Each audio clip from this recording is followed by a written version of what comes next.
And there we go. It's hump day. Is it? I always lose track of what day of the week it is. Time has been rendered meaningless by COVID and our endless lockdowns and whatnot. But it's hump day. It's Wednesday, halfway through the week, work week. If you have the normal mundane Monday to Friday work week, that is, which I do. So sliding into the second half of the week. Which is a huge plus as far as I'm concerned. Raiders, good evening, sir. How are you? A funny old day in Melbourne with the sun going in and out, but, altogether, not bad.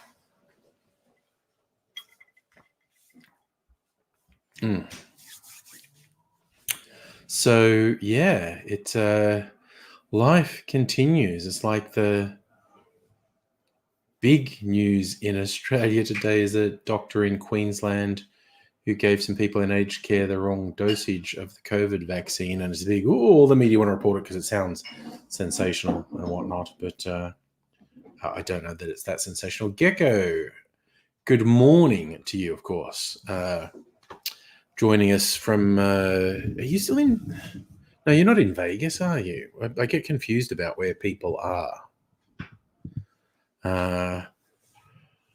From the US of A anyway, and so I know it's a morning for you, just easing into the evening here in Melbourne. Oh, how are you going with that? Oh, Houston, Texas, that's right, you Texas. How are you going with the stuff with your mum? Going to take stuff to Goodwill, which is nice. Eric on Facebook, you never seen the bottles before. I love whenever someone goes, because you can't even see them all. If I move the camera, there you can see them a bit better. I haven't counted them for a while. There's like 60 or 80 bottles there or something. Yeah, well, Gecko, I think the being a mess and ugly crying is friggin' healthy, man. That shows you're processing the tragedy. I reckon that's way better for you in the long run. You like that, Eric? Well, you should go and subscribe to my cocktail channel on YouTube, Angry Cocktails, wherein I use the bottles. I don't blame people for thinking like when they see that, they go, oh my God, you must just be drunk all the time. No, I got obsessive with making cocktails. And if you want to get creative with cocktails, you need a lot of bottles and you use a little bit of them at a time. And particularly in lockdown, the bottle collection probably doubled last year. So, and this is a different flesh-eating disease to AIDzee. Apparently, it's like been out Mornington for ages, but they're finding it in more suburbs now. So let's hope the age is not being sensationalistic about it. Flesh-eating disease affecting parts of coastal Victoria has spread to inland Melbourne for the first time, with several cases reported in Essendon, Moonee Ponds and Brunswick West. Chief Health Officer said risk is low, but this is the first non-coastal area to be at risk. Genetic analysis of bacteria isolated from these people suggests a common source of infection.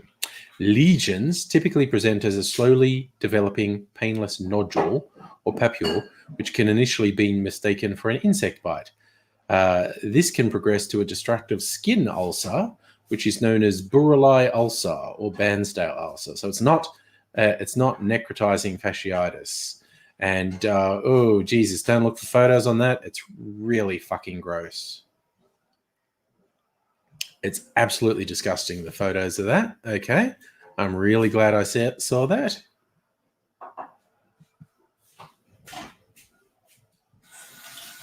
It's thought that mosquitoes play a role in transmission. Bacteria had been detected in the feces of a local possum. Humans go on holiday, but possums don't. So we know the bacterium is now there beyond reasonable doubt. Okay, yay, more. Oh, okay, these ulcers are fucking disgusting. Not quite as bad as Fournier's gangrene, but I still recommend not looking it up. Hello, Chris and Abigail. We're talking about flesh-eating stuff.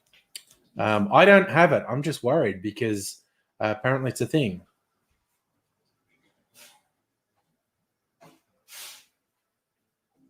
Yeah, Chris, flesh-eating zombies, maybe it gets into your brain and turns you into zombies. Yeah,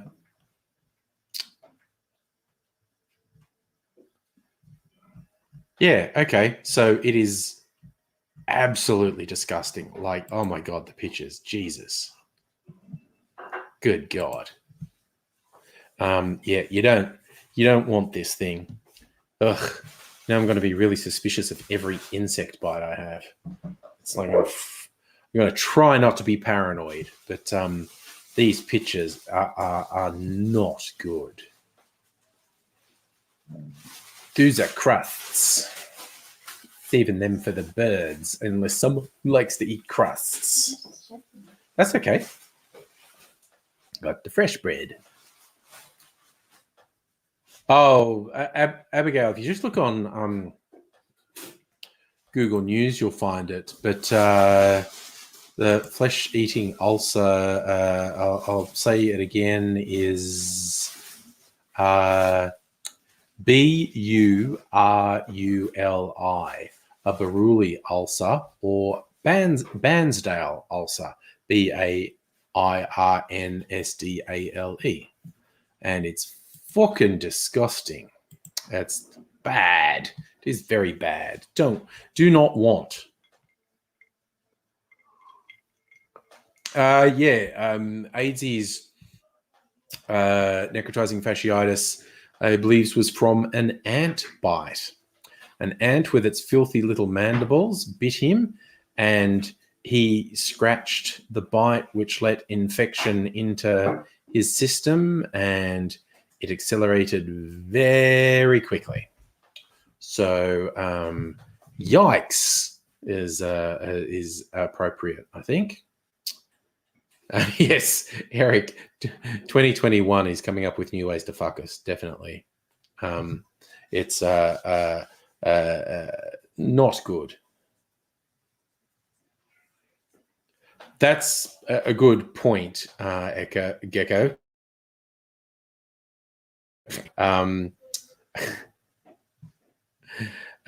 Drunks do not tend to have a lot of bottles that have a lot in each, and they tend to have a lot of empty bottles. The same thing.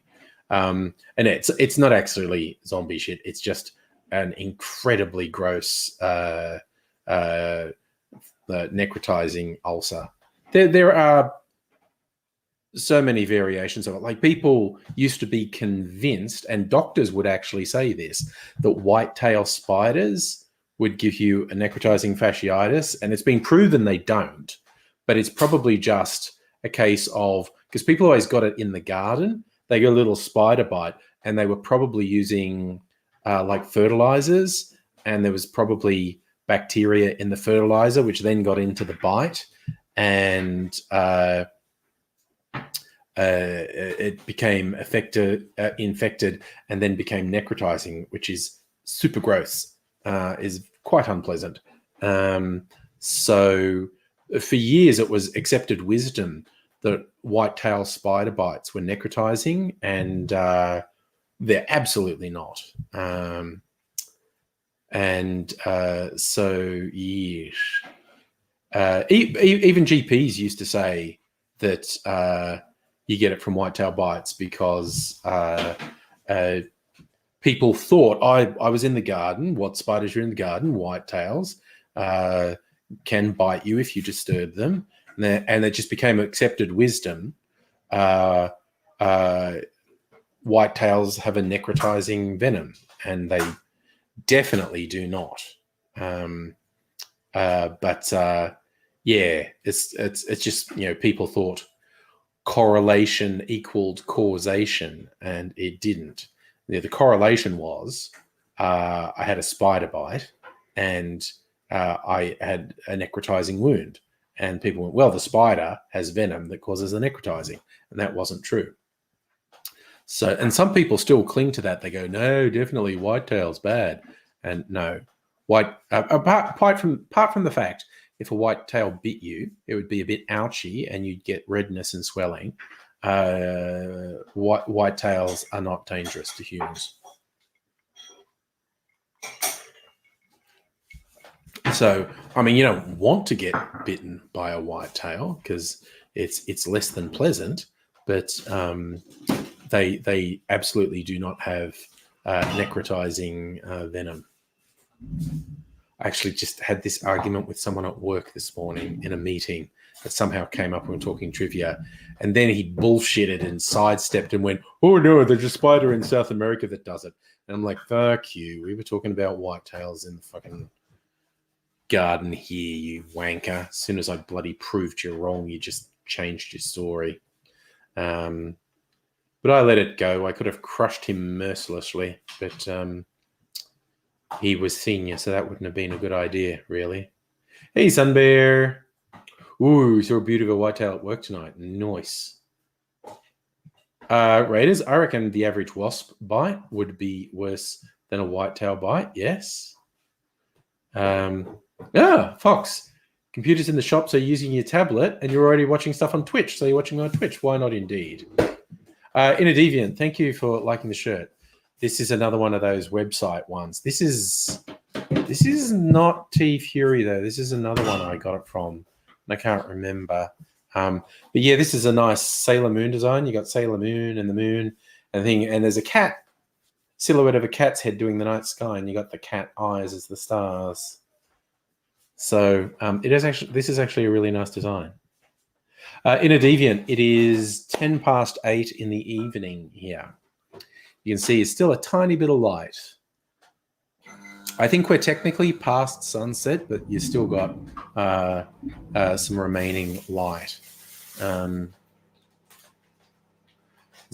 Chris, back at work. I never stopped being at work. Well, actually, that's not true. I did take a break over Christmas, but work being 1 meter that way at the moment. Safa, g'day. Are you going to a rugby match on Saturday? Oh yeah, I saw you share that with me. I hope you have fun.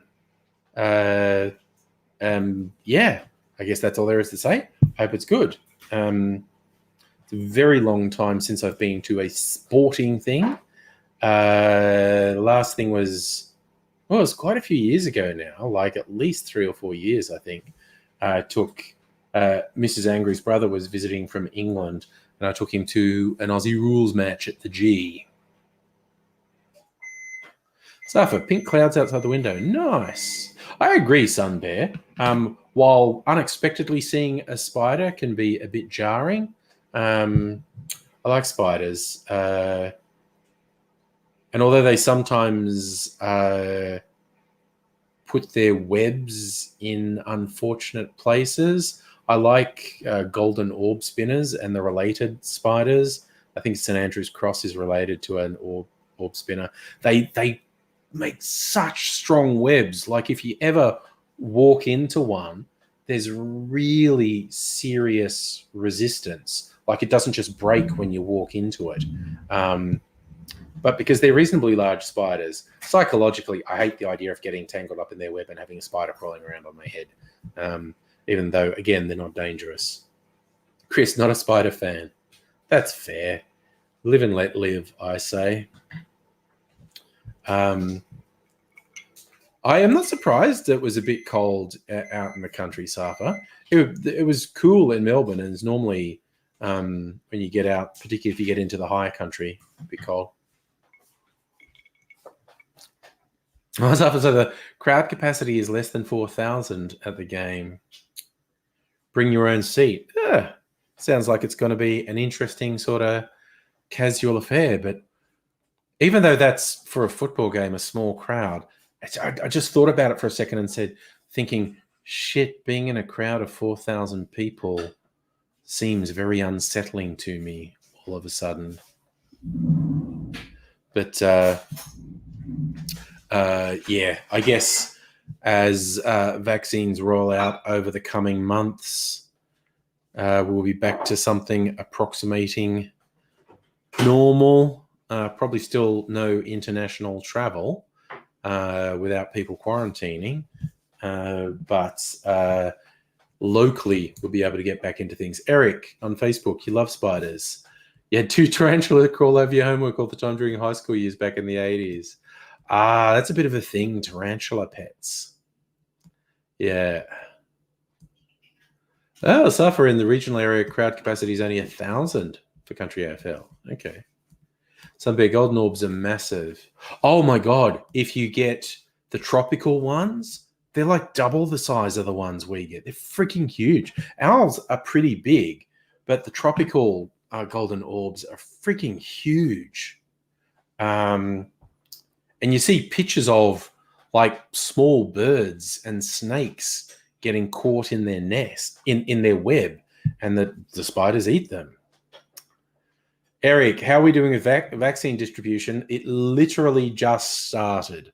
So we're off to a slow start. But again, we have virtually no virus in circulation. So we're just being super cautious at the moment. But yeah, as vaccine distribution expands, we can be less cautious, I suppose. I think it worked out from the plan of distribution.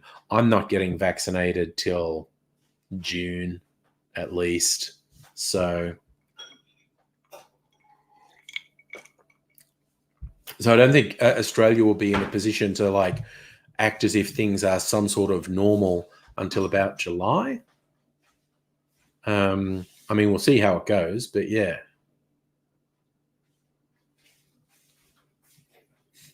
Safi, in your area, it starts on 6th of March. Yeah, and there's all the hierarchy of, who gets it first, etc. Oh, yeah, Safi, that the media's been all over that story. The doctor gave too much of the vaccine to people in the aged care and then said, I never actually got the training. And so, yeah, they need to look at how the hell did someone start administering the vaccine without going through the training? Because the thing is that's different from normal vaccines. They have a concentrated dose of the vaccine in a vial that you're supposed to dilute into 6 different vaccines, which is not how it works with a normal vaccine. And yeah, this doctor didn't do the training, but apparently somehow still got to deliver vaccines. And so he gave some old people like 6 times the dose they were meant to get. Doesn't appear to have affected them, which is pretty lucky because broadly the vaccine can bring on signs of a cold. Quite a few people talk about, like flu symptoms like shivering and cold and feeling like shit for a day, and then you're fine. So, yeah. Okay, you're going to miss the pandemic. Good times for someone who doesn't like to socialize, doesn't like other people. Yeah, I mean, compared to globally, I think we've been quite spoiled. Far less of the downside of the pandemic than the rest of the world, most of the rest of the world. And the good things of if you're not a socialite, it's great. An excuse to not be around people. But just once or twice in the last couple of weeks, I've had to drive somewhere and traffic's been shit. Like, it's been close to normal shitty traffic. And I've been like, oh God, that's right. That was another side benefit of the pandemic. Traffic was always lighter than usual, and it's back to being shitty. Sunbear. The vaccine itself's not mandatory, but I think there are some areas of employment you will need to be vaccinated if you want to continue your work. And there are a number of jobs that fall under that. I think anti-vaxxers are colossal fucking morons and scum of the earth. Hey, Celtic King. Safa, do I think 25-week extra on welfare is enough? No, it's bullshit. And the way Scummo's congratulating himself on it is absolutely repulsive. Like everything he does, basically. Just gross and repulsive. So, yeah. Not a fan of the Scummo.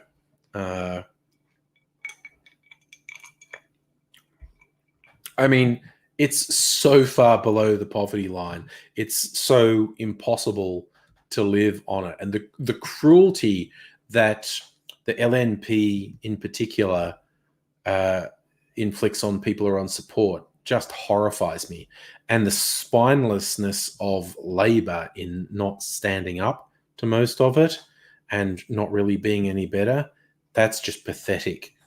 But the aggressive cruelty of the LNP fucking does my head in, honestly. Celtic King still have... I probably should message AIDzee. It's now like a week since I've even heard from him. So I have to find out what's happening. You got sirens in your neighborhood, Safo? Could be anything. Who knows? Hazardous event. Is it a fire? Is it a chemical thing?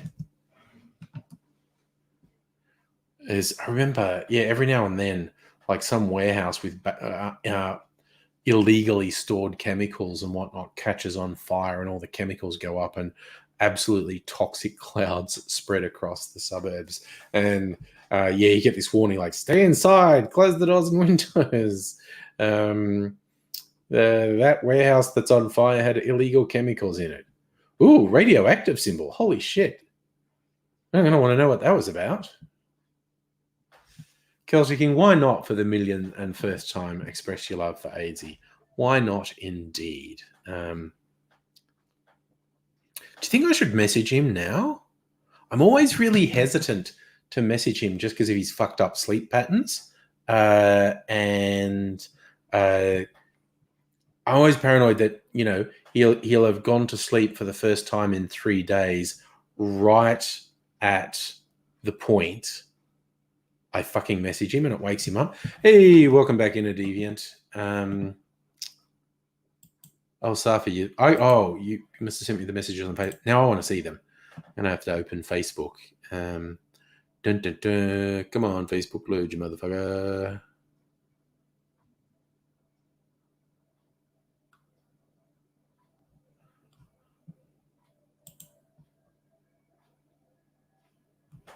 Okay, so what did you send me, Pete? All right, so you got a warning.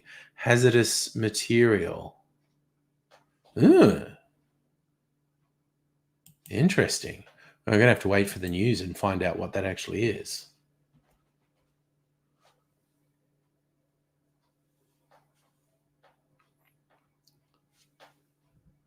Yeah, he'd probably be mad for the necrotizing mozzie bites. You're right, Annette. Where is he? Yeah, haven't heard from him since last Tuesday. All right.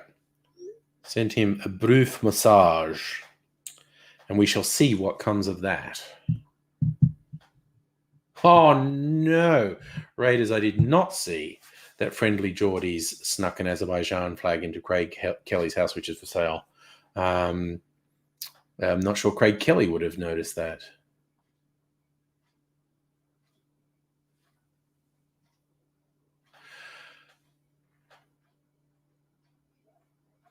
Safi, you reckon the toxic waste might be drug-making equipment? Could be.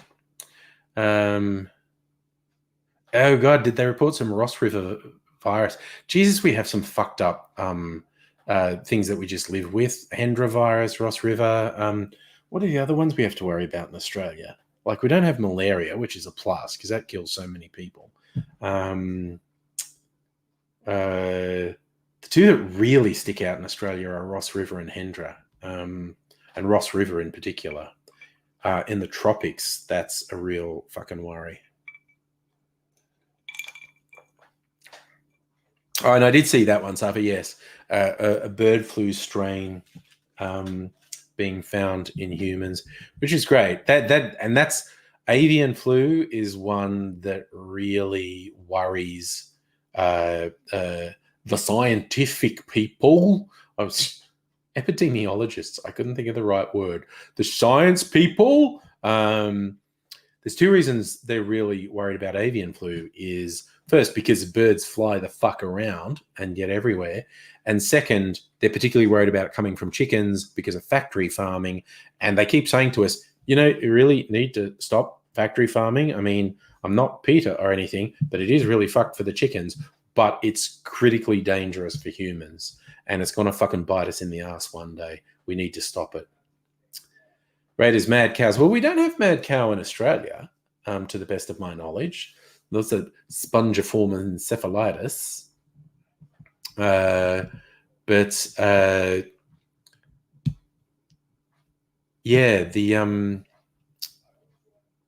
kind of read about Ross River fever, and it's like, fuck, that's not good. I think it's another mosquito-borne one. Fucking mosquitoes, man. What's their story? Why are they such assholes? Now we're just going to spend half an hour ragging on mosquitoes because of how much they suck, and how we don't like their disease-spreading ways. So, sorry, I'm just checking. I've not had a massage from AIDzee. Just want to see. Ooh. Eastern Sin videos on. That's good. Okay, see, this fucking laptop does not give me an accurate idea of what I look like on the thing.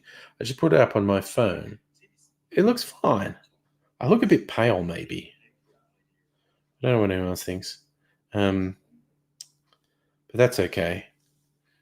Webcam's doing its thing. And that, yeah, I'm stuck with saying the science people, and all I've had is lemon. This is lemonade with my lemon lime cordial in it. It's tangy. It's nice.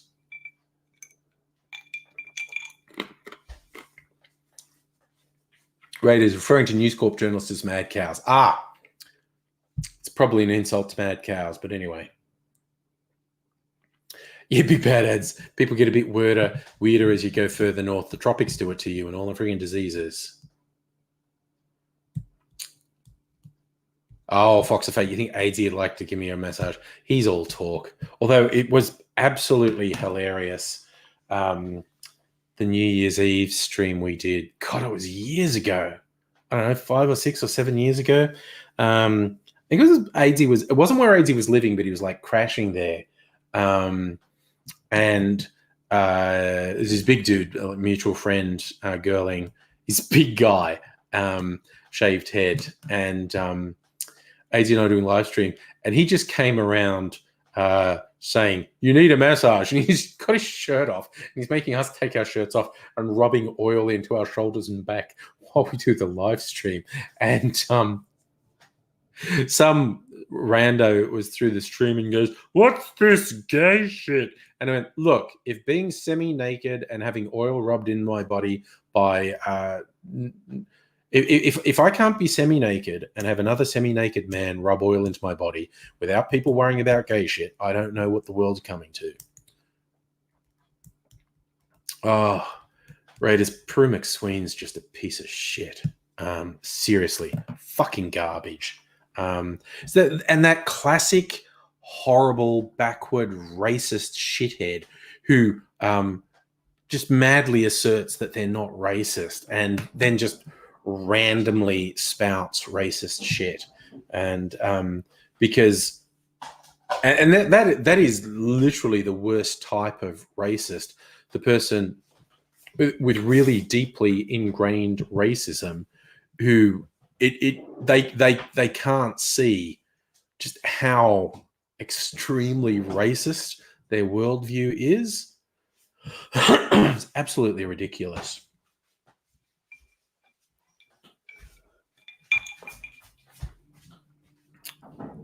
So, yes, that bugs me.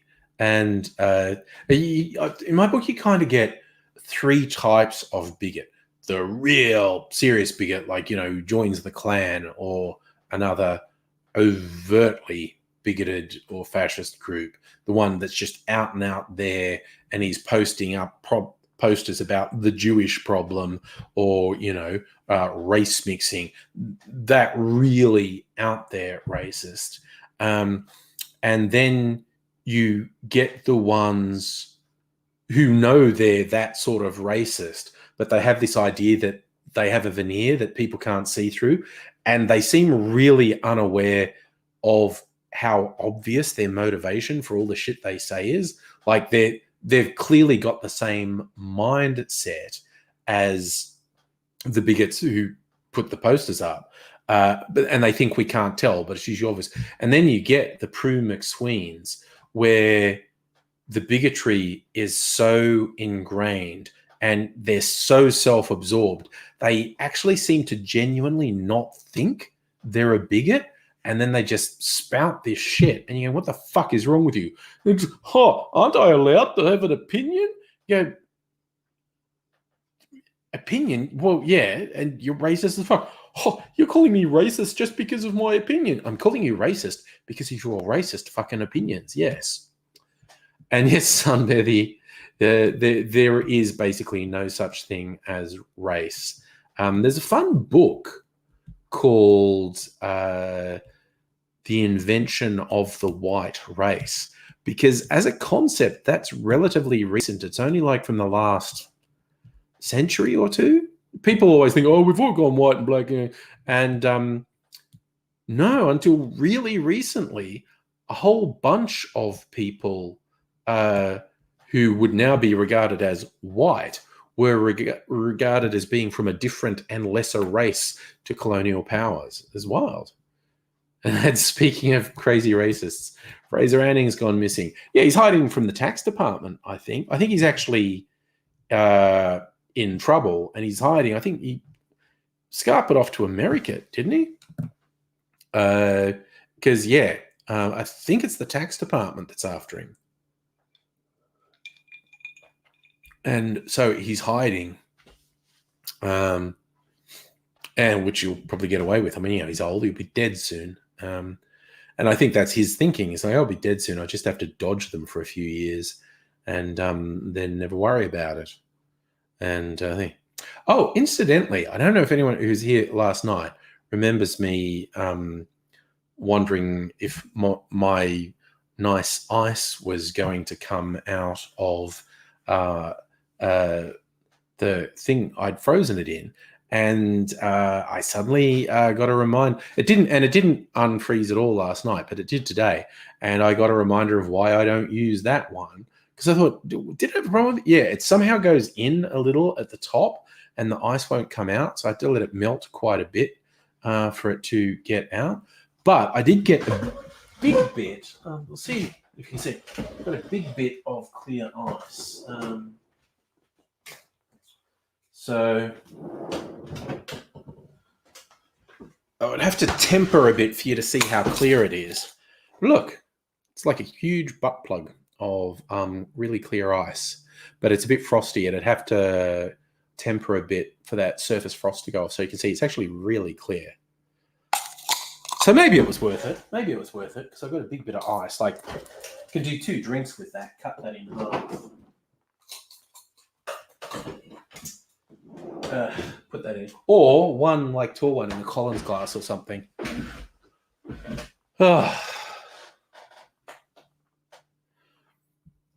Yes, Suffer. I don't know why I straight away said that was a butt plug, but well, it's because I hang around AIDzee too much. Honestly, that's why. That's why I say things like that. So yes, that's my little tip to get clear ice. Get in, it's like one of these insulated travel coffee mugs, because then you get directional freezing because it's insulated from the sides and it freezes from the top down, which forces all the impurities to the bottom. And the top bit is this really clear ice, which looks really cool in drinks. Oh no, Annette, you're having too much fun educating kids on 80s and 90s metal and forgot to feed them. Oh no. Raiders, am I guessing that you were willfully trying to forget who Fraser Anning was? Just purge him from your brain, because he is awful.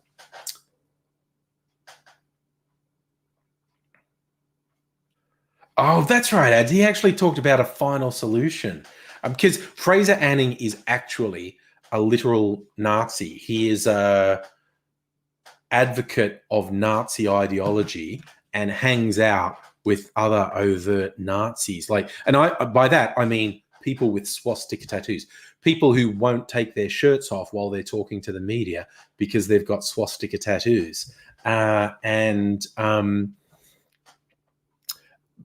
Joyce defended him and was like, oh, he didn't know what that meant.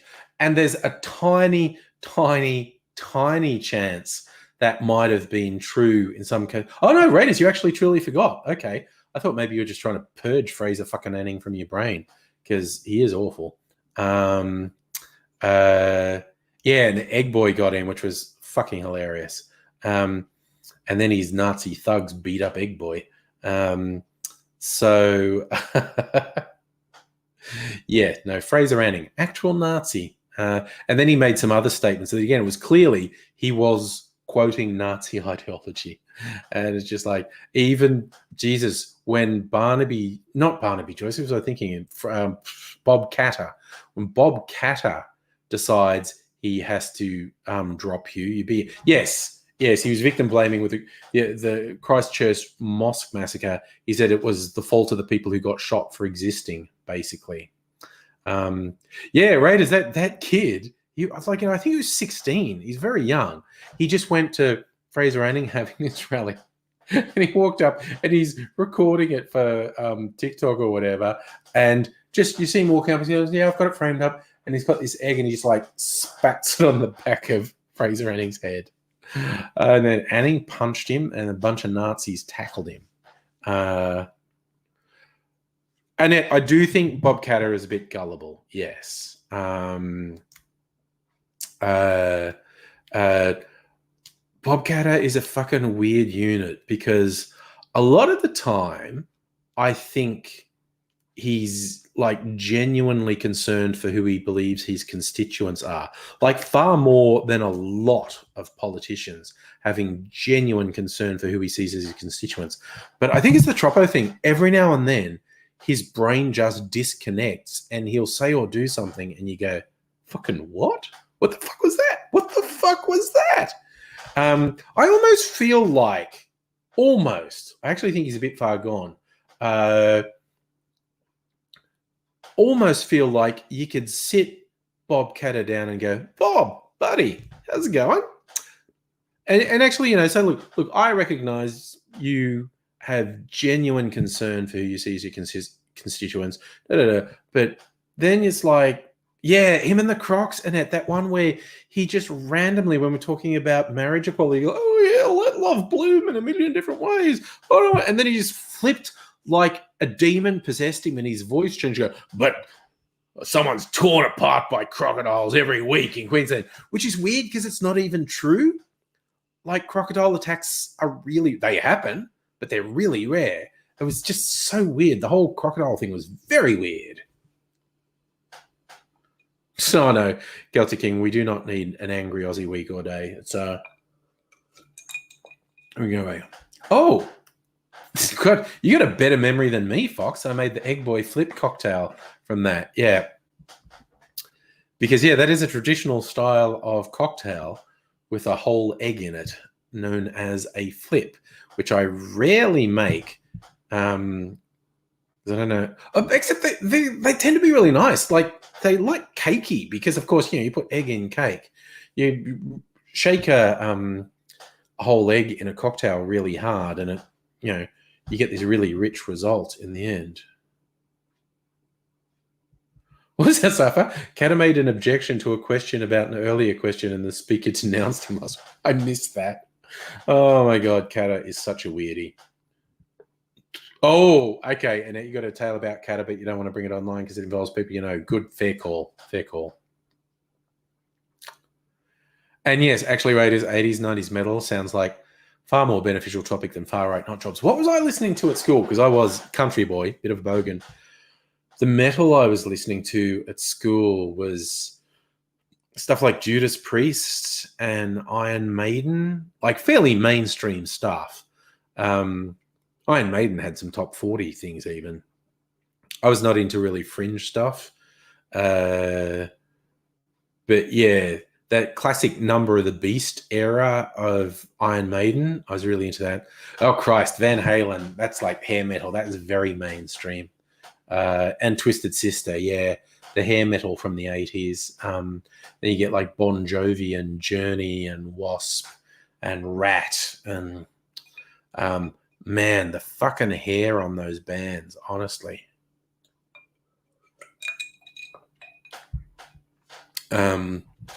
Jesus, it would have taken so long to get on stage when you were those hair metal bands. And the Teenage Dirtbag song, yes, listen to Iron Maiden, baby. That's fun. Well, yeah, Raiders. Bon Jovi was sort of top 40 hair metal, sort of pop. But then again, so were those other ones. That's why I could go Judas Priest and Iron Maiden. They were real metal. Megadeth and Metallica were more like real metal. Not that they didn't have a lot of hair. They had a lot of hair. It's a Bloodhound Gang song where they just repeat the line over and over. The drummer from Def Leppard's only got one arm. The drummer from Def Leppard's only got one arm. He lost an arm in a car accident, I think. Yes, Annette Cockrock, definitely. And I was also into, when I was at school, I was into Australian bands like the Angels and Cold Chisel that weren't metal, they were rock, what we tended to call pub rock in Australia. The Angels were a bit more theatrical than most. And it was weird. The Angels were idolized by a lot of these metal bands that came up in the 80s, which must have been both flattering and frustrating for the Angels, because it's like, oh, these guys who are huge international stars worship us, and they also have 100 times more money than us, which sucks. Yes, oh man, the Angels was so fucking good live, Raiders. I used to have all their albums. I mean, I've still got the vinyl in a box somewhere. But when I was at school, I was really into the Angels and saw them live a couple of times. They were fucking amazing live. Absolutely amazing. Again, for an Australian rock band, they had quite a theatrical element to what they were doing, which Doc Neeson went to drama school. Yeah, they're interesting. And then a bit later, I got into Midnight Oil. When I was at school, Midnight Oil were a bit edgy for me. When I went to college, I got more into Midnight Oil. And but then when I got into college, I got exposed to all the 80s indie music. And ever since then, I've been a fool for indie music, as much as that's changed over the decades. Yeah, we lost the Doc. And he wasn't good for about the last 10 years. Because he had, I think, a vehicle accident in somewhere in Southeast Asia, and he was in chronic pain from then on in. And in fact, that what's led to a falling out between him and the Brewster brothers. They split up because the Brewster brothers didn't really believe that he had an ongoing injury and chronic pain from the accident. They just thought he was addicted to pills, which to an extent he was. But that's also a common misunderstanding of chronic pain as well. But Doc Neeson was, man, particularly in his height in the 80s, was a fucking amazing performer. Just incredible. Shields, you've been watching movies, mate. What were you watching? Yes, Midnight Oil's lead singer, Peter Garrett, was because Midnight Oil were very political, and for years he supported fringe parties and never got into Parliament because fringe parties rarely do. And then, I don't know, at one point, someone from Labor made him an offer he couldn't refuse, and so he became a Labor parliamentary member.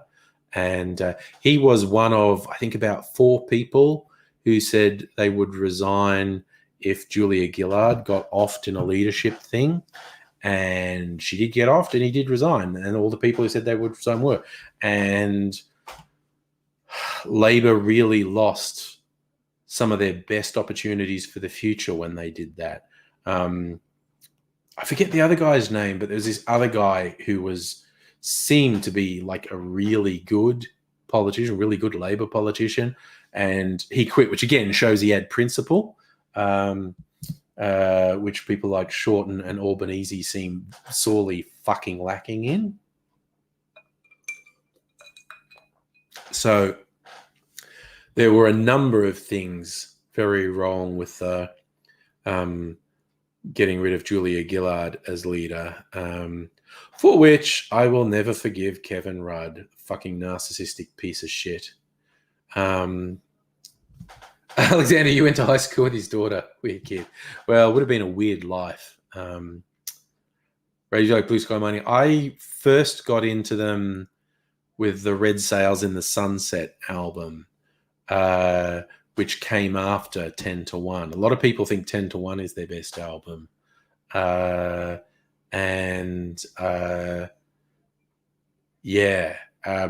I actually got into Red Sails in the Sunset. But yeah, they did a bunch of good stuff. Oh, Shieldsy, you're watching the Hook movie from 1991 with Robin Williams. Well, you start watching something, man, you got to finish it. I think I mentioned the other day I watched a movie at the cinema for the first time in nearly a year, Promising Young Woman. It's very good. It's kind of funny and freaky and wild revenge movie. Oh, yeah, Annette. Kids of prominent police. I think kids of celebrities or politicians get fucked up. It's just they don't get a normal life and they get fucked up. Which is not really to excuse when they act in fucked up ways, but it's to empathize with them a bit. Because they can be really fucked. So what do I think about when Rudd got backstabbed? Okay, first, I think backstabbed is the wrong word because they came at him from the front and he brought it on himself. The final tipping point is when, like, he was so fucking obnoxious, basically a majority of the caucus are like, we can't work with him, what the fuck? And he won't change, we have to get rid of him. And they'd been lobbying Julia Gillard for ages, like, challenge him. And she said, no, I publicly committed I wouldn't, and I'm not going to. And she actually meant to keep that word, but because, as we came to find out, Rudd had no morals. He didn't believe that she would keep her word, and he believed she was going to challenge him. So he did all this muckraking and shit talking on her, and he put it into writing. And the tipping point was when Bill Shorten came to Julia Gillard and said, this is what Rudd is saying about you. And she went, fuck you. And she just walked into his office and basically said, fuck you. you don't have my support anymore, you piece of shit, and walked out. And so he resigned the leadership. That was the other thing. They didn't backstab him. They came at him from the front, and he resigned the leadership, and then they had a vote, and he lost the vote.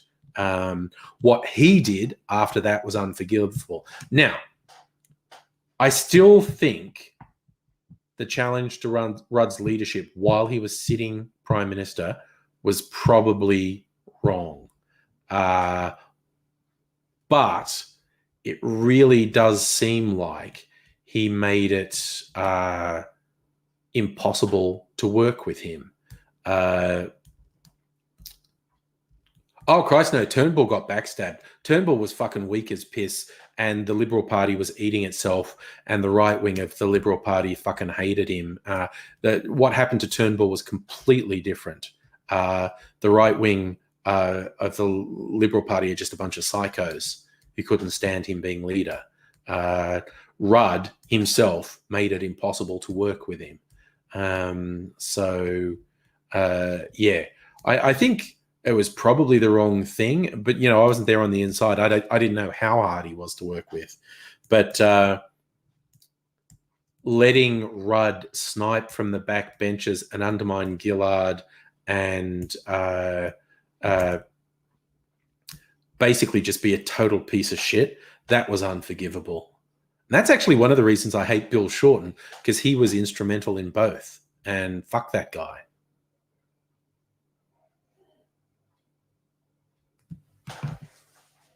Why do you think Rudd was just a puppet, Shieldsy? I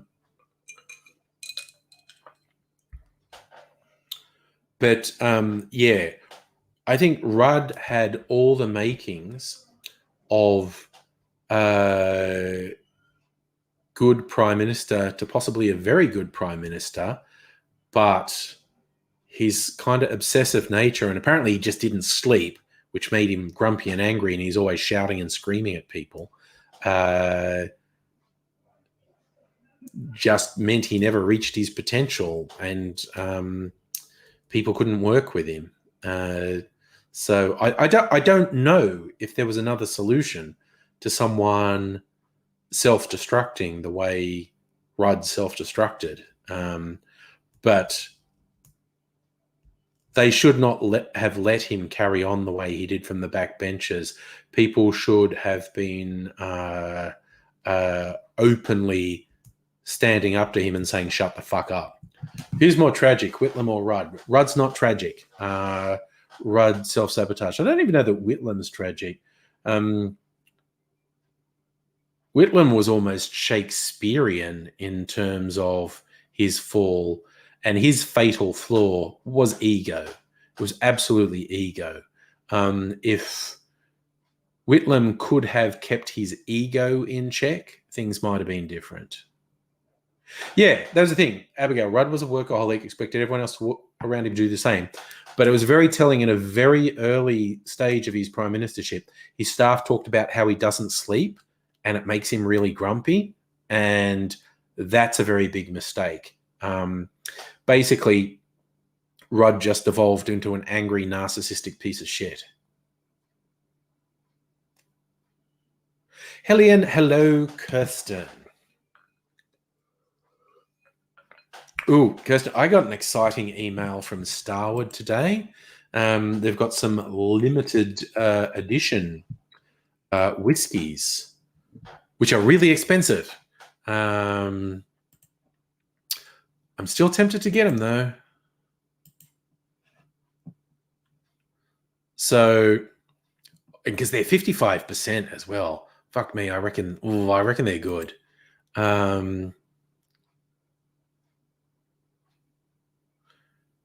And you think Rudd matches a tragic protagonist as well? One personal flaw brought him down.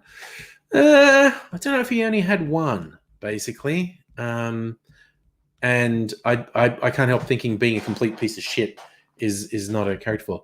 Braylon Evers on Twitch. You like the shirt? Thank you. A lot of people like the shirt. I like the shirt.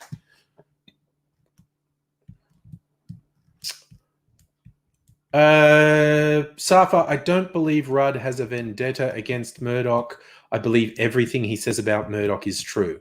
I can't get, like I said, I can't really get excited about his campaign to have a royal commission into the abuses of the Murdoch media because he's a piece of shit.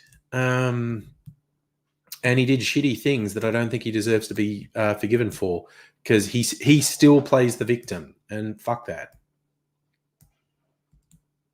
So, hey, okay, I'm going to read two descriptions of two limited edition whiskies, and you're got to tell me which one sounds the best.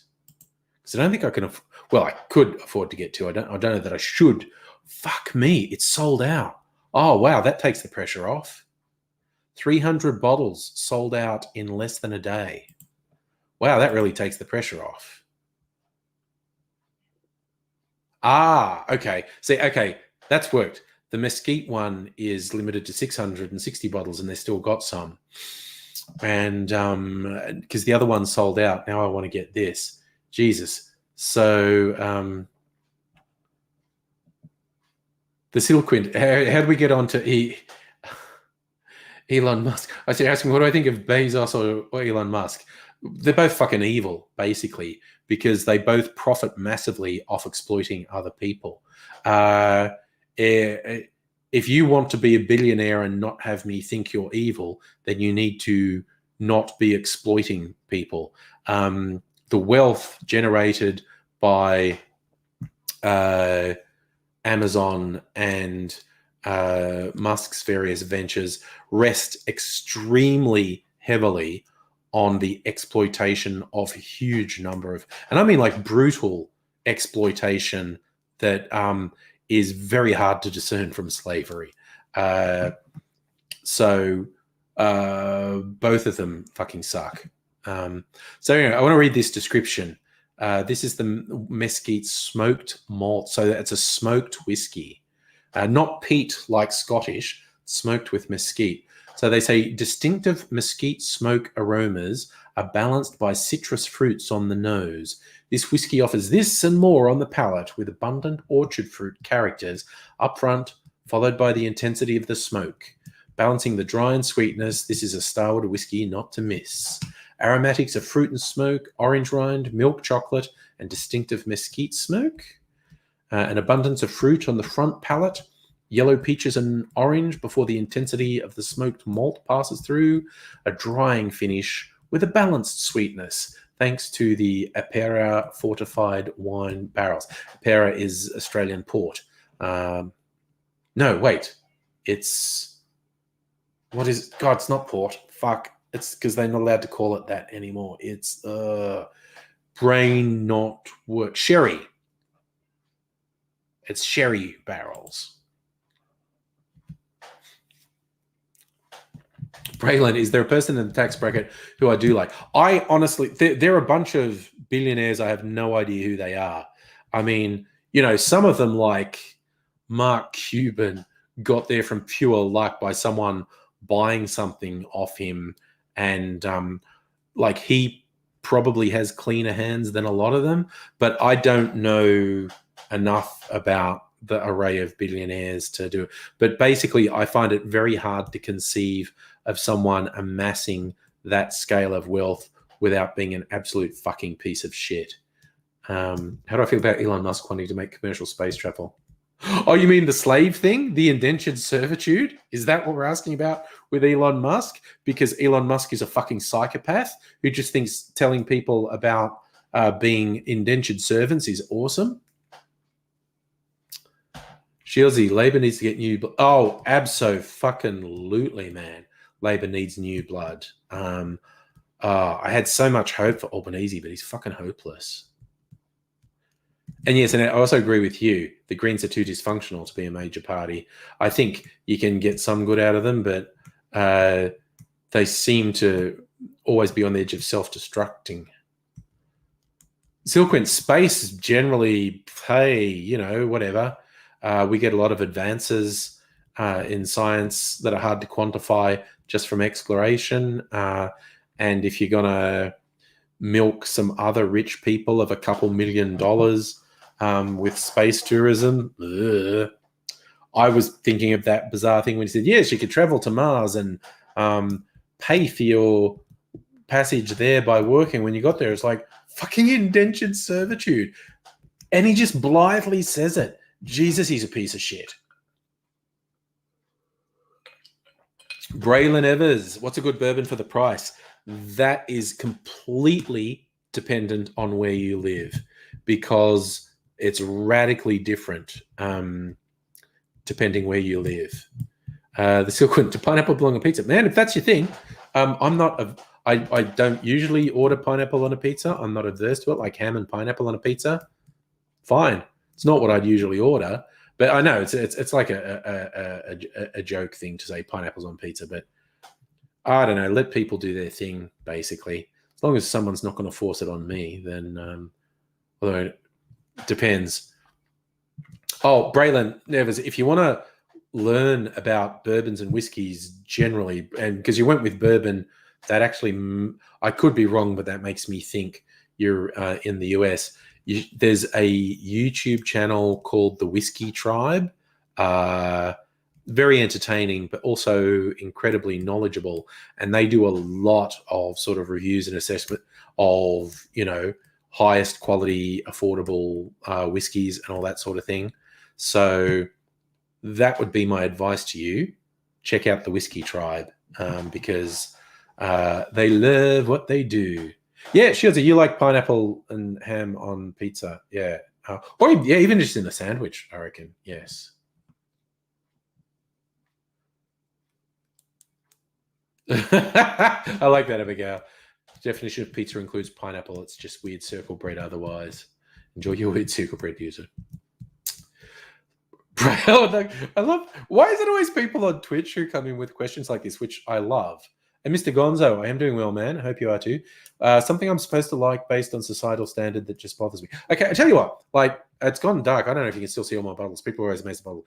I mean, cocktails, okay? Some of the most popular cocktails, I'm just not on board with. Like the trendy cocktail for the last couple of years has been the Negroni, which has Campari in it. And I fucking hate Campari. It's too bitter. And I've been to places that specialize in Negronis, and they had all these different things, their own variations, and I didn't like any of them. So that's something, as a person who's into cocktails, I'm meant to like a Negroni, and I fucking don't. And I fucking hate Campari. And because I have a cocktail channel on YouTube and interact with a lot of the other cocktail channels, and they're all, you Campari, and I'm like, you Campari sucks. And I'm like a loner in that, and less groovy. But again, mainstream ones, espresso martinis, which are very popular. But I don't like coffee, so I don't like espresso martinis.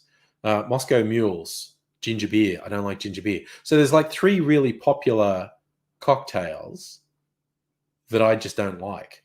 So there you go. Does the straw have 2 holes or 1? I actually really enjoy that question because, I mean, my argument would be a straw doesn't have a hole. See, because then we can get into abstract discussions over what is a hole, because I believe a hole is something that goes through something that is not previously there, whereas a straw by its nature is a tube, so that's not a hole.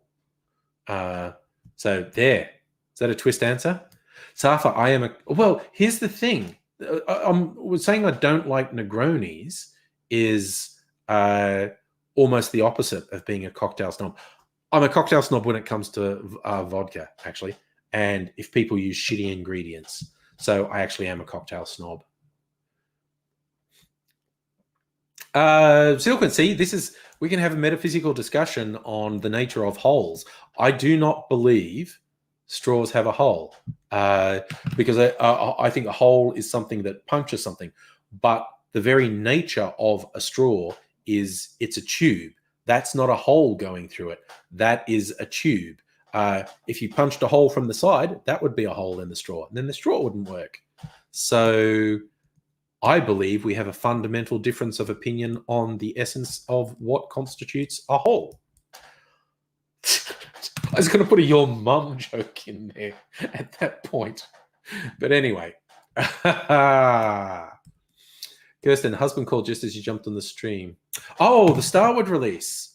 Well, they released the 2 limited editions, the smoked ones, the cherry wood smoked malt, limited to 300 bottles. I got the email about it this morning. It's already sold out at $119 a bottle. But they also got a mesquite smoked malt, limited to 660 bottles, which apparently hasn't sold out yet. So now, just because the other one's gone, I want this one, I think. No, I've never played Roblox. I don't play that many games, actually. What would I genetically change about humans to make them a better species? I'll be able to breathe underwater, like gills. Be able to breathe underwater would be pretty good. Get some fish genes in there so we have gills. I think that would be a significant improvement on humans. So yeah, so Kirsten, just because I missed one of the bottles, that makes me want to get the other one.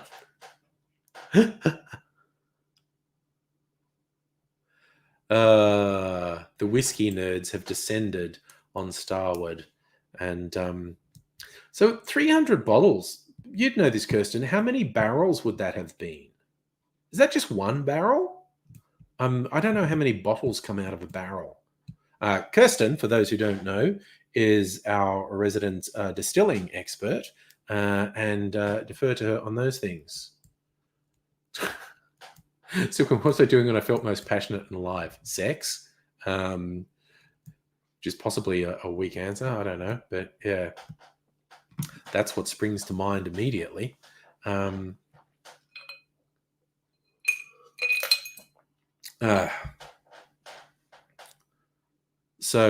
Yes. So I'm really tempted to get this other expensive whiskey. And so 500 mils. But like a standard pour for myself would be 60 mils. So that's not even 10 drinks. So even that's at home prices, $20 a drink. Damn.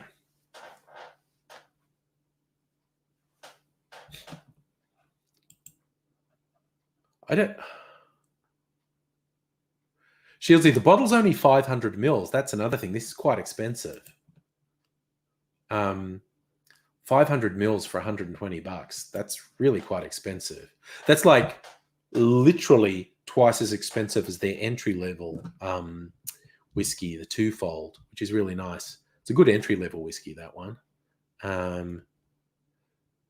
Oh yeah, Kirsten. Okay, obviously it depends on the size of the barrel, but well, I guess like what's the minimum? Is there are there some barrel sizes that? Yeah, I'm trying to say something sensible and failing 5%. So it's got a bit of kick.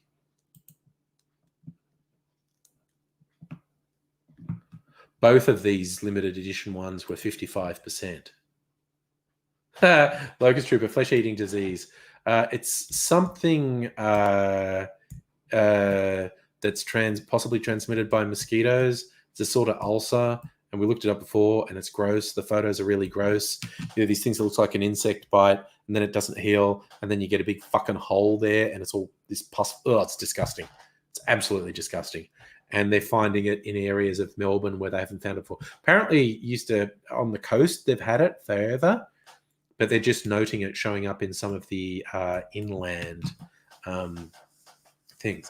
That's actually a good point, isn't it, Kirsten? It's older, so there's time in there. And that was, we had this conversation a while ago, and it hadn't really occurred to me because often when you see a really expensive spirit, usually, but not always whiskey, so you get some other expensive spirits too, and they go, because it's aged so much. It isn't just its rarity, but it's expensive to keep aging something, because if you age something 9 years, you could have aged three-year spirits in that period. So actually, from that point of view, yeah, even if it's only aged twice as long as twofold, it's not actually expensive. Braylon, I love that. Hentai? Question mark. That's a conversation opener right there. That's one of those single words that's a whole sentence. Hentai? Oh my god. Okay, so standard barrel sizes go everything from 20 liters to 500 liters. So feasibly, 500 mils, you could get, yeah, so feasibly, this could have been one large barrel. Sorry, 500 liter barrels are called butts. Oh, I am so stupidly amused by that. Safa, okay, see, that's the thing. Does aged taste better? See, it's a dangerous trap to fall into. Better is completely subjective.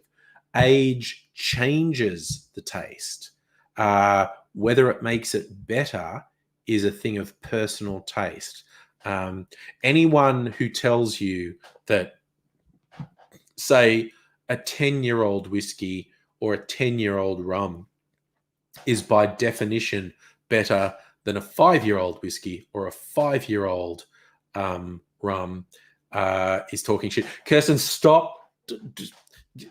You just bought 7 butts. I was halfway through a sentence when that line of text popped up on my screen.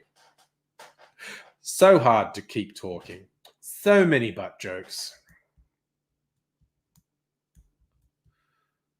Safa, the hazardous chemical sign. It was a stove forgotten. Nothing chemical. Ah, well. Much ado about nothing. Well, sometimes it's better to be safe than sorry. All this talk, I want to have a drink. I have something I need to try. I've made a couple of clarified cocktails, and I need to try them because Abigail, I like big butts and I cannot lie. Hey, Kirsten, would that be an automatic sacking offense in the warehouse? Like if I went to a 500 liter barrel and started twerking, when I like big butts and I cannot lie. It's a butt for every day of the week. All right. Sorry, they're just around here. Why I put them behind the laptop, I don't know. 2. This is the one I'm trying first because I made it first. What's in this one? Whiskey. This one is. Wait, no. This one's mostly Angostura bitters. Actually, that's the "You're Not My Real Trinidad." All right, so I need a glass and ice. Ugh.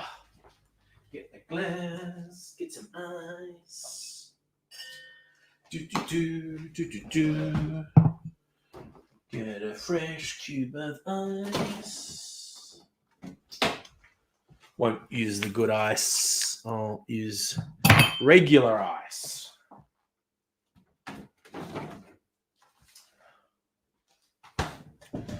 Do.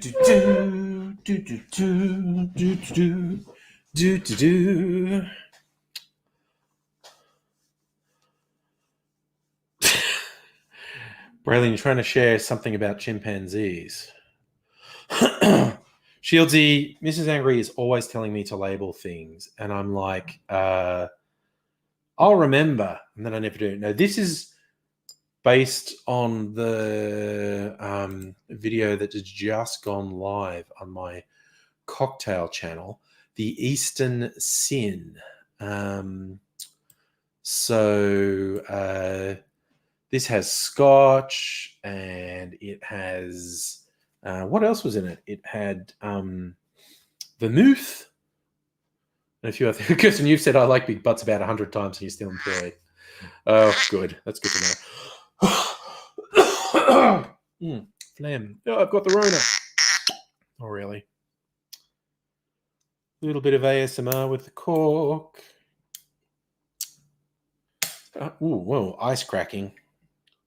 Didn't let the ice temper.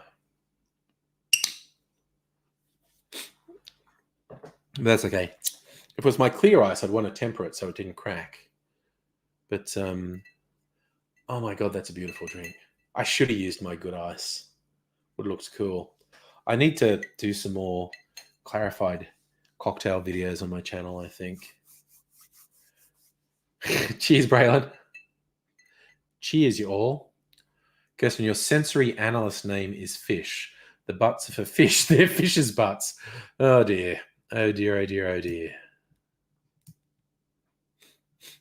Locust Trooper, I have not had a haircut since about May last year. I got a haircut in just before lockdown, and I have not had one. Obviously, I've been able to get a haircut for months, but I just haven't. And it's just growing. It's just growing and graying because I haven't bothered to color it either. So this is both the longest and grayest my hair has ever been. No, it's actually not the longest it's ever been. It's the longest it's been for, about 30 years. I've had really short hair for about 30 years. And now it's just growing. I could have a tiny little ponytail if I wanted, or a man bun, a little top knot. But I don't, but I could.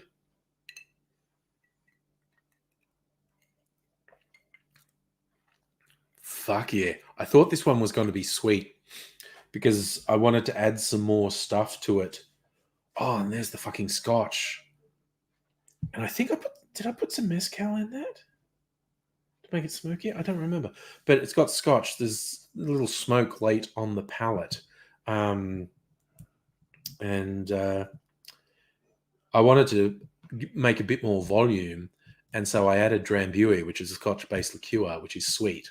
So it's really sweet. It's really good. I've heard about the US-Russia thing. There's been a lot of chat. There's a thing about a sub. I did not hear anything about that. I mean, I was looking at the news headlines and they didn't have anything. All right, I'm just going to do a quick search. Russia, USA submarine.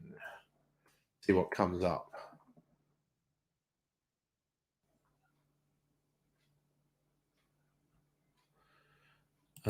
News.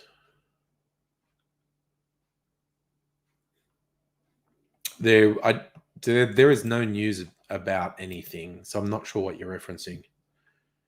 Is it going to be hipster angry? I don't think hipsters depended on your hair. People have accused me of being a hipster for ages.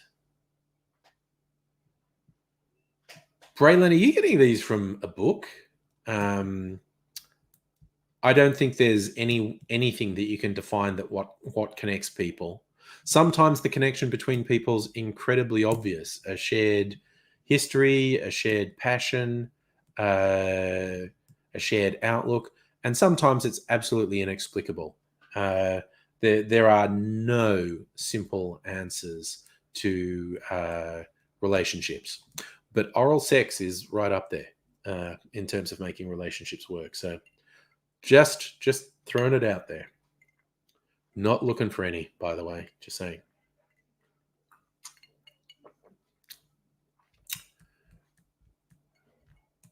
Sorry, Braylon, is that the answer to your own question?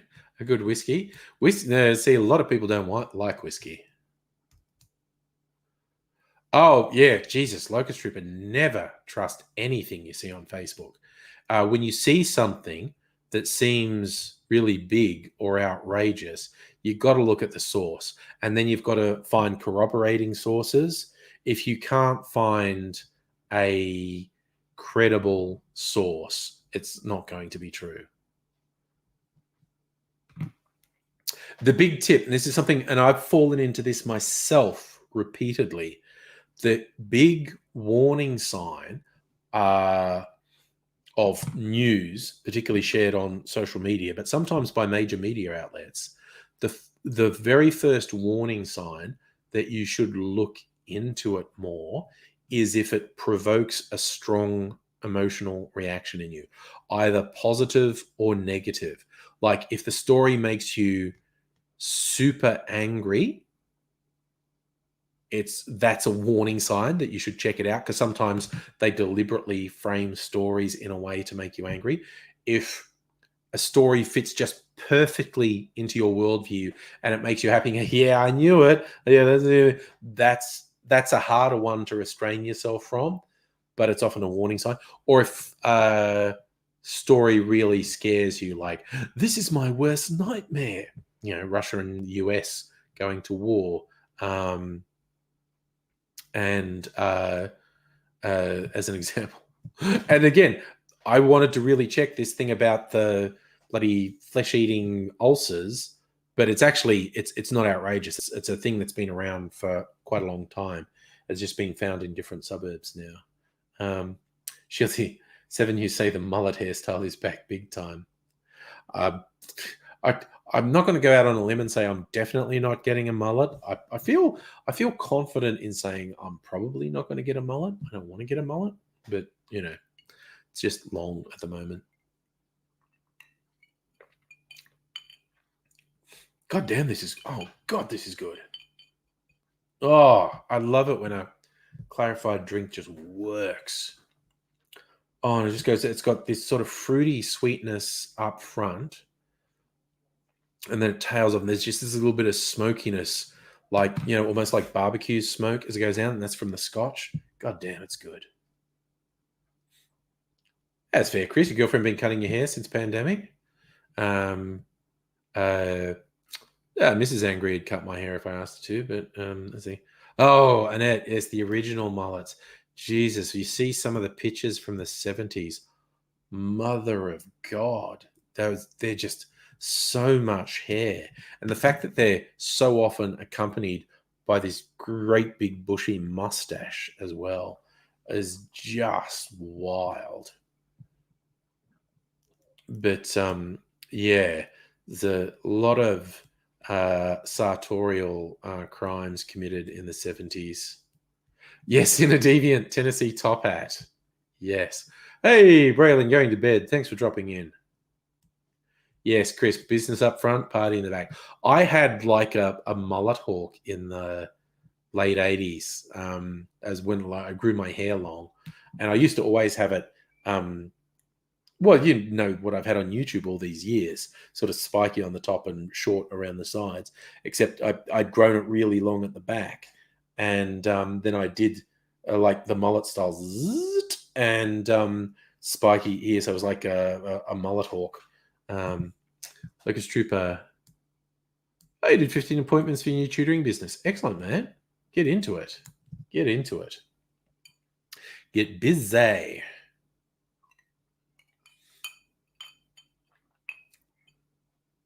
Oh my God, that's good. Oh, excellent choice, me, doing that.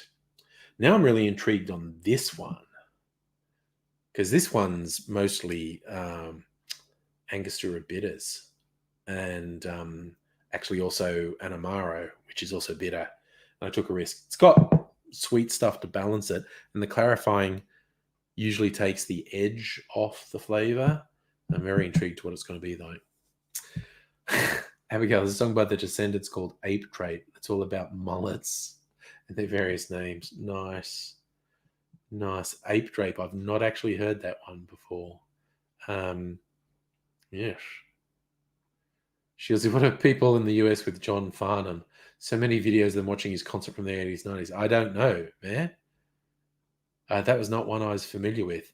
But people in the US occasionally discover weird shit from Australia, and they're fascinated by it. The kids on TikTok discovered that mermaid show from the noughties. I forget what it was called. It was like a teen drama series about mermaids, and they just discovered it like last year, and they were all over TikTok with it. We're weird and exotic to them. Locust Trooper, 450 in one day. Nice work. Nice work. Keeping busy, man. That's good. Celtic King, did you miss? This is one of my clarified cocktails. The base of this was a drink called Eastern Sin. It has things like scotch and vermouth in it and a few other things. I think cherry brandy. Yeah, it had cherry brandy and vermouth and something else. And so that's quite sweet. And I wanted to make more, so I added some Drambuie when I was clarifying it. So I got a bit more volume. So it's really sweet. And then has this smokiness on the end. So what else did the Americans find out from Australia on TikTok? There was Brendan McLean's song Stupid was on there for a while. Yes, Annette, we're weird and exotic and also speaking English. So it gets onto it. We're a safe sort of exotic. I'm trying to think, because I'm sure I've seen other things. People in America discovering shit from Australia and sort of going, what the hell is this? Celtic King, the video just went live tonight for the Eastern Sin. Went live at 8 tonight. So check that recipe out. And that's the basis of this. So, and then on Friday, You're Not My Real Trinidad goes live.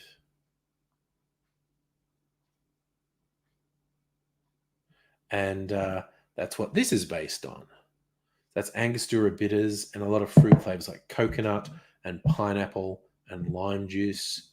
And I also put some Amaro in there, and I put something else in because I was just going wild. Locust Trooper, has Scotty from marketing done anything stupid today? Was it today he ran away from the press conference? I don't know. It's really hard to keep track of all his stupid shit because he's continually doing stupid shit. I agree in a deviant. Discovering anything new, when it's new to you, yeah, it's great. So discovering new stuff is good. Oh, and then revisiting old stuff is good. Like my comfort thing at YouTube at the moment is old Clark and Dorr sketches, which is a great bit of Australian comedy that basically ran in one form or another for 30 years. Very short political comedy things. And because like I watched one on YouTube, it kept recommending others. So over the last couple of days, I've watched, 30 or 40, because the sketches are like between 3 and 5 minutes. So I've watched 30 or 40 Clark and Dorr sketches over the last couple of days. Very comforting. Like John Clark died about 5 years ago, but stuff's all over YouTube. It's fucking great. Raiders, apparently question time didn't go well for Scotty. God, he's so into running away from questions. He's such a piece of shit. And he keeps getting away with it. I'm really hoping this one he doesn't get away with. Oh my God. Abigail, you meant John Clark and Dorr. He had hideous coffee breath. That's not good. That's not good at all. Oh dear. Yeah, no, they're the best. I never met. No, I didn't meet Mr. Dorr. I did actually see him. He must have lived near me in Eastern Kilda. Locust Trooper, Scotty convinced you to buy a new property near his place. Well, you're in Cronulla Way, out in the Shire. You're buying property in the Shire, mate. Whitest part of Australia. Whitest part of suburbia, I should say. A lot of the really rich inner suburbs are very white. The Shire is like the whitest suburban area in Australia. Celtic King, you're off. Thanks for dropping in, man. Who do I meet as a great Australian comedy duo? Because I did a work experience at Triple J in the 90s. And so I got to be in the same place with Roy and HG while they were planning This Sporting Life. John Doyle and Greg Pickover. And they had... I was working in the Triple J newsroom, and they had desks in the newsroom because they were the sports department, Triple J, and sports is part of news. So it was absolutely fascinating being there because for those who don't know, This Sporting Life was a 2-hour radio show that went to air every week on a Sunday, I think, for quite a few years, where these two guys would... it was like a parody of Sports Mad People, but they did actually love sport. So it was a parody of something they actually loved. Rampaging Roy Slavin and HG Immortal Nelson. And they would spend, it was 2 or 3 hours, and they would just be having these really off-the-wall comedic rants about sport that happened that week. And how they did that, they were in the office and they were basically reading the papers and talking to people. And it was so funny because it was so hard working around them because they were so funny, because they kind of used just their normal voices when they were in character as Roy and HG, but not quite. There was a subtle twist on their normal voices. And they'd be talking to each other and say, did you happen to catch up about this story with the tennis? And they'd go, yeah, and they'd bounce something back and forth. And if nothing came off it, they'd let it go. But when they hit on something they just go like, did you hear this story? And the other one would go, blah, blah, blah. And you go, oh yeah, then possibly blah, blah, blah. And then at a certain point, a switch would flip and they'd be Roy and HG and they'd be riffing on the story. And it was fucking hilarious. And basically, they would spend the whole week fart-assing around, and they'd just make notes of the stuff that worked best when they were fart-assing around. And that would be their run sheet for the live show. And yes, their stuff with the Olympics was legendary. And yes, Annette, their nicknames for footballers, the brick with eyes, that was Glenn Lazarus, wasn't it? The brick with eyes. Fuck, their nicknames were funny. And they were calling one footballer the Underpants. And why are they calling him Underpants? Because his name was Staines. So he was Underpants Staines. Locust Trooper Scotty makes everyone look smart. He is a gormless fucking moron. So for a lot of people, the Olympic stuff was the first time they saw Roy and HG, but they had been doing stuff on radio for well over a decade before that, possibly 2 decades. The Festival of the Boot. I loved the Festival of the Boot so much, Annette, because just putting on the footy grand final, but having the Roy and HG commentary while either the AFL or the NRL final was on. Fuck, that was good. Lion Spider, hello, sir. Okay, well, that was a super fucking winner. That was so good. Such a winner. I'm going to have to try the other one as well to see if it's as good. Because I don't know if that was lower alcohol than some of the ones I make, but I don't feel pissed. Locust Trooper, has there ever been a good Liberal Prime Minister? Look, it depends on what your view of policy is. Malcolm Fraser wasn't incompetent, but he was pretty brutal. John Howard put racism at the center of Australian politics, and we've never recovered from it. John Howard's a fucking piece of shit. John Howard is such fun. And I think, Safi, you sent me the link of John Howard saying, "Oh, the Christian schools shouldn't have to answer to discrimination." It's like, get fucked, you evil piece of shit. Holy shit. Line Spider, you got a 60-day suspension on Facebook for anti-fascist memes. Jesus, that's really getting out there. Yes, Annette Fraser had a very morally strong position on refugees that our foreign policy had caused. He is actually still hated passionately by the right wing of the Liberal Party for doing that. And economically, Fraser's as dry as you get. Fraser's as conservative as you get economically. But because he had this bit of moral integrity that the racist right wing of the modern Liberal Party can't stand, they still fucking hate him for it, which is ridiculous. But anyway. Safa, did Facebook buckle on the news? I have no idea. As I was saying last night, any deal struck between billionaires is probably terrible for us. And that's all it was, a pissing match between different billionaires. Oh, I did. Fraser was a Presbyterian. There you go. I didn't know that. Was that right? That's the fat-assed wombat was Roy and H.G's mascot. All I know is they were very funny. And like I said, it was very hard to work around them because they were so bloody funny while they were riffing on stuff. Ah, Abigail, you've only just discovered that concept of wet and dry Liberal Party members. So yes, the dry, and that can mean both economically and socially, but broadly the wet are the slightly more progressive people in the Liberal Party, and the dry are the really hardline conservative people. Fraser was very dry economically, but because he was a wet on social issues, or at least some social issues, the modern right wing of the Liberal Party fucking hate him.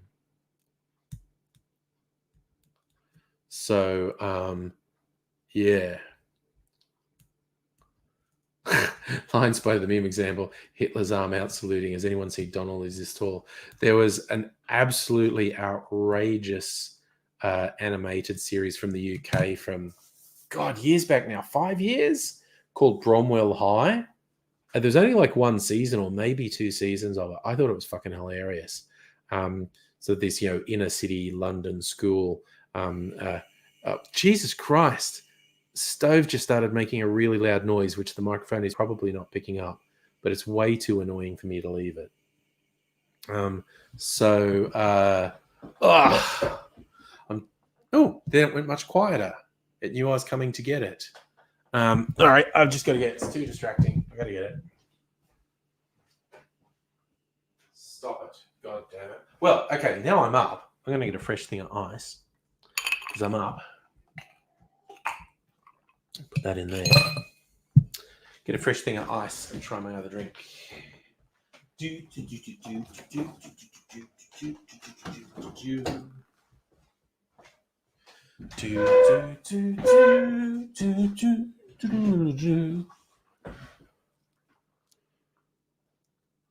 It is very rare. Victorian federal Liberal leader was Fraser from Victoria. See, I don't even know that. Ugh. So anyway, the reason I was talking about Bromwell High is this tall. Graham Garden from the Goodies was the voice of the history teacher, who was just an abomination. He was terrible. Like at one point when a whole subplot was him kidnapping someone and ransoming them. And at the end of the episode, when he's being bundled in a police car, he just goes, "Kidnapping and extortion are illegal now? This is political correctness gone mad." But also when he's teaching history to the kids, it was, how tall was Hitler and where did he live? And it was like he was this tall and he lived over there. I'm not even going to do it. Someone will do a screenshot. But yes, that whole joke about doing the Hitler thing. He was this tall and he was over there. Annette, Fraser's funeral was in the Cheshire sketching. A little bit of ASMR of this cork coming out. This one will be interesting. Oop, there's the ice cracking again.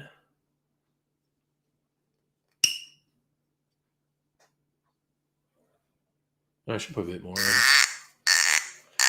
More ASMR. There we go. Yep. A little bit more. That'll do. That'll do. All right. So this one, you can see it's a more noticeable color than the last one. But before I clarified it, that was basically brick red. It was opaque and a real brick red color from the Angostura bitters because it's got a lot of Angostura bitters in it. So the clarifications radically changed the color, as it always does. The only question is, what has it done to the taste? Shields, are you wearing headphones? Did that weird noise get into your head? Yeah. Annette, you're full of chips. That's nice. I'm trying to diet with those meal replacement things, although I did have a sausage for dinner tonight. But I've been doing like those meal replacement shakes and things. See? What's up, Meester? What do you want? Water. Get some water. Gotta hydrate. Excuse me while I get a thing of water here.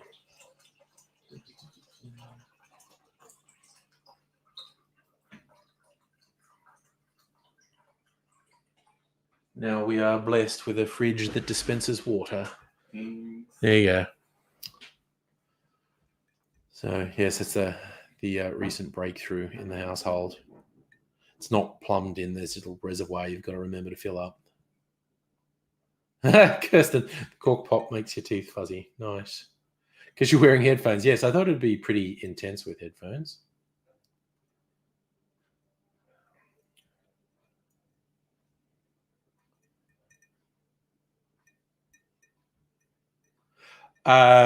Locust Trooper, my cat is not a Russian blue. It looks like a Russian blue. She's a rescue cat that somewhere in the genetics has Russian blue. And it's just, one of those things where a litter of kittens all come out looking different. And so she looks like a Russian blue, but she's not. She's just a little mongrel kitty we got from the rescue.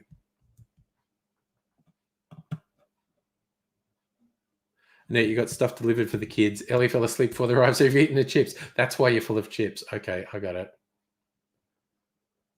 What did I miss? Oh, sorry, I just missed stuff here. Shieldsy, Trump has to give over his tax returns. And Rady's saying Rudy's been served as well. Oh, they're all going to jump. In a deviant, what does water taste like? It usually tastes like the pipes it comes out of, actually. Alexa, she's cute. You go look at the really old videos from 10 years ago when she was a kitten and she was all feisty. I put a bunch of videos on YouTube and Facebook of her being really cute.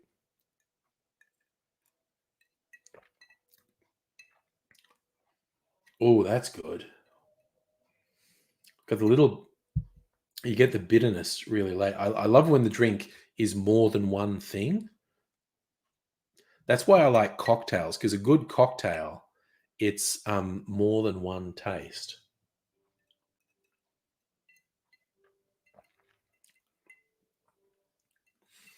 And it's kind of, this is sweet and fruity up front because it's got coconut milk in it. It's got pineapple. It's got lime. So the fruits are up front. And then late on the palate, as they say, you've just got a little bit of bitterness. Not too much.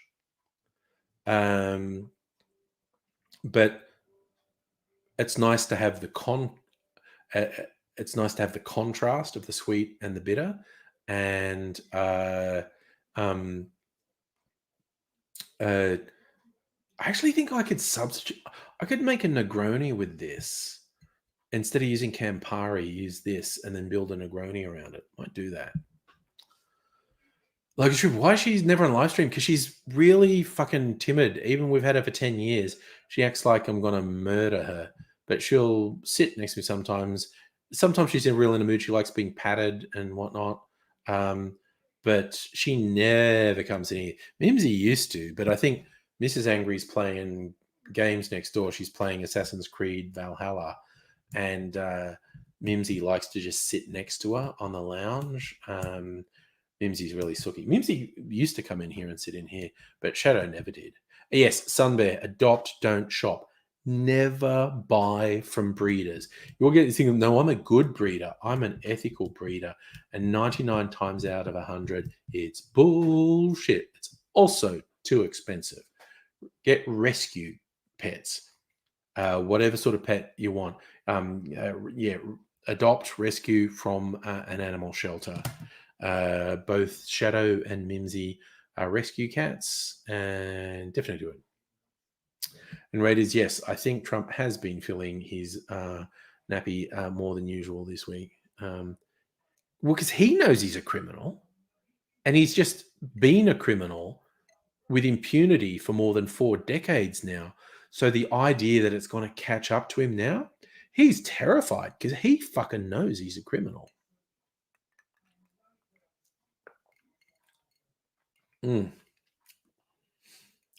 This is good for variation.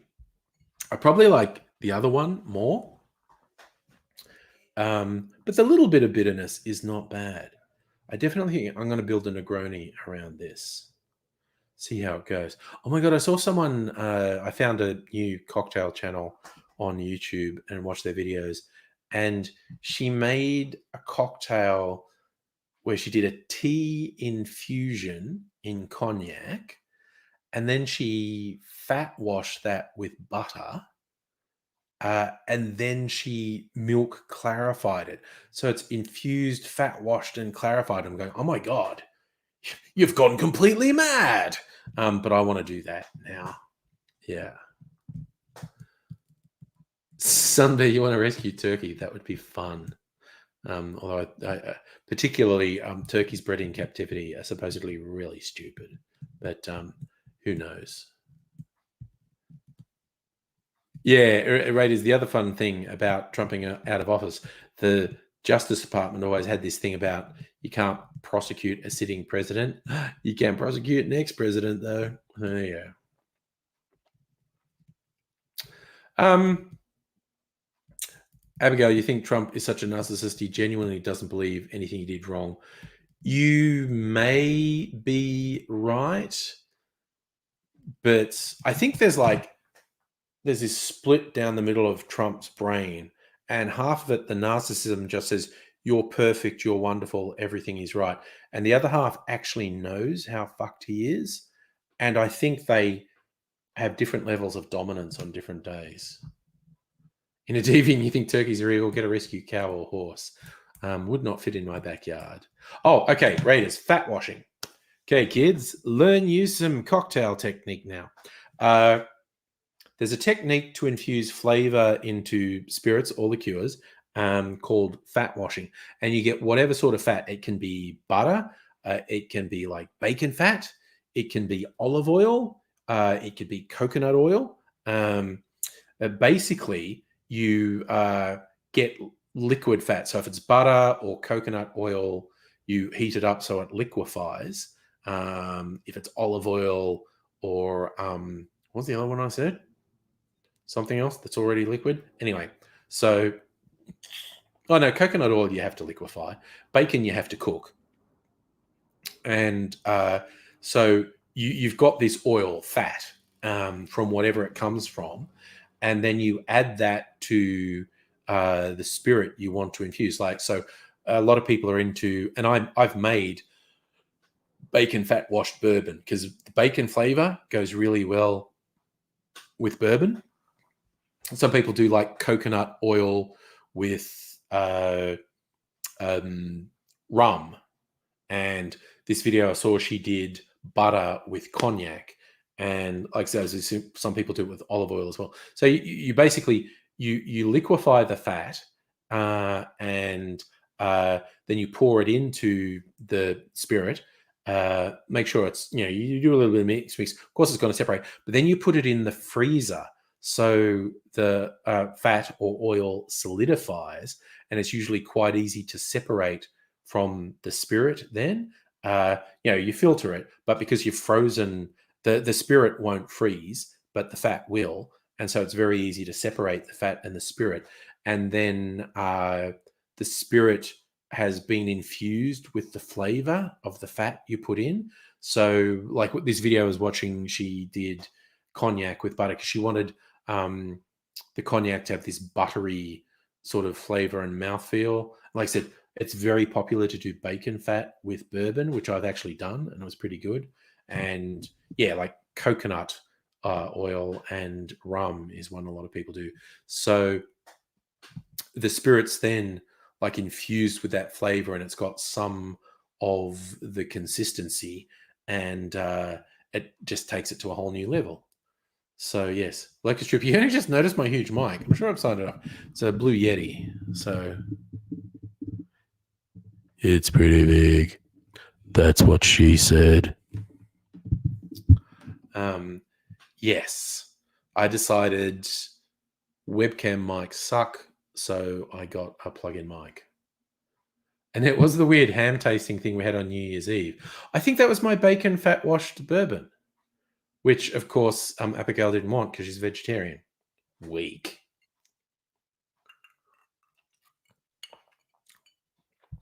I think, yes, I think I gave you some of my bacon fat washed bourbon, which would have been weird ham tasting stuff. Chris, we are coming up on 2 hours. Yes. Whenever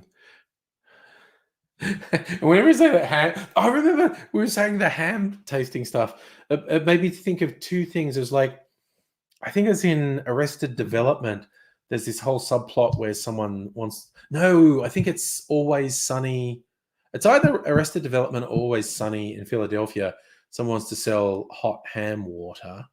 And then there's one episode of Always Sunny in Philadelphia where they go to the Jersey Shore and they're sort of floating out at sea, and Danny DeVito has a rum ham, a ham that they'd been soaking in rum, and they lost it and it floated away at sea.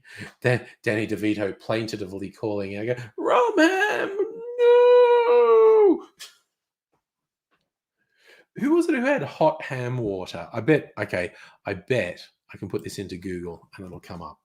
Hot ham water. Arrested Development. Yeah. Okay. I thought it was Arrested Development. There we go.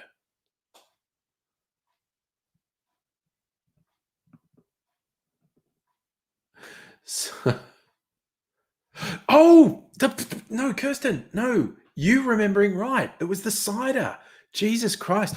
Okay, my excuse was how drunk I was on New Year's Eve. No, I had this really old French cider and it absolutely fucking tasted like ham. That's what it was, Annette. It was, yes, the champagne bubbly thing. It was the fucking cider that had clearly gone off because I'd had it for I bought it for New Year's Eve like 5 years ago and then kept forgetting to pop it at midnight, and it was sitting around. And yeah, it was this fucking French cider that tasted like ham. Jesus. Oh my God, I had absolutely forgotten that. Yeah, I ended up tipping that out. that was not good. The ham cider. Yes, deli cider, Abigail. Now I'm kind of tempted to buy a fresh bottle of that and open that straight away just to see if it tastes like ham. Because I'm guessing it doesn't, but maybe it does. Maybe it does. Yeah, Lion Spider ending 2020 with off cider was perfect. Ham cider. Yeah, Shieldsy. I'm eating my mic. Locust Tripper. Isaac Butterfield talking about vegans. Isaac Butterfield loves doing sort of cultural memes that are 10 years out of date. Like ragging on vegans is like from 10 fucking years ago. And he fucking did that Melbourne comedy show where he was doing the Joker thing. Why so serious? Like 10 years after the movie. He's like, cool, dude. You're in your 20s and you're already a fucking boomer. Okay, good. In a Deviant, ham cider, brought to you by Jimmy Dean. Annette, you fell on your ass for that ham cider. Was that the ham cider? We drank a lot of things. I'm not, I'm not sure what would have caused falling on asses. But yeah, that was like there was only that couple of us here, but gosh, we had a good time. Kept Mrs. Angry awake till 3 a.m. because we were so rowdy. Uh, yeah, Sunbear Butterfield does not seem very bright, honestly. No, we absolutely could have lost track. You had to remind me about the fucking ham cider. Fucking hell.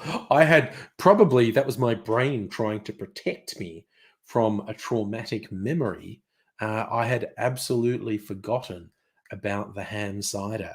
Um, Jesus, but it really tasted like ham. It was appalling how much it tasted like ham.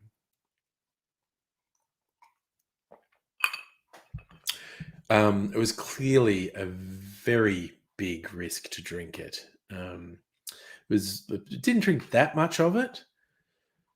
Drinking more than a mouthful was probably quite ill-advised, but I don't think any of us got sick from it. I remember getting sick from it.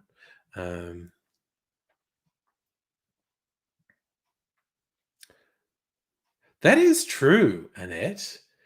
If you got a spare 6 hours, you could go and watch it on YouTube and find out exactly what happened. It's immortalized. Wait a sec. I'm gonna look. I'm actually gonna look. I'm not gonna watch the video because I don't remember if it's 6 or 7 hours. So live streams. Just gotta scroll back through live streams. January. Come on, show me some more.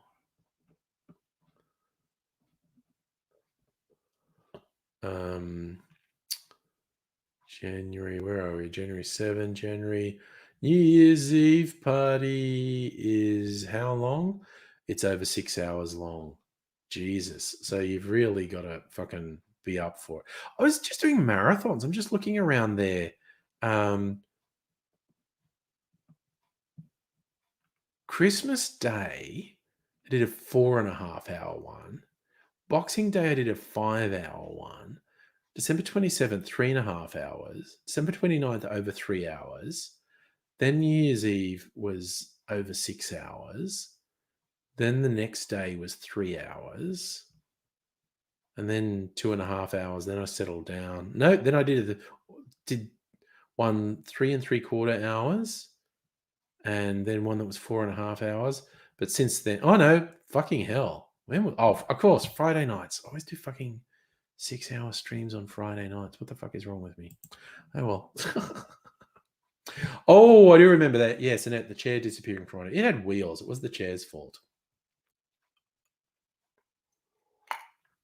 Lines, what are your virtual platforming New Year's with mates in different parts of the world? That's what I was doing on New Year's Eve.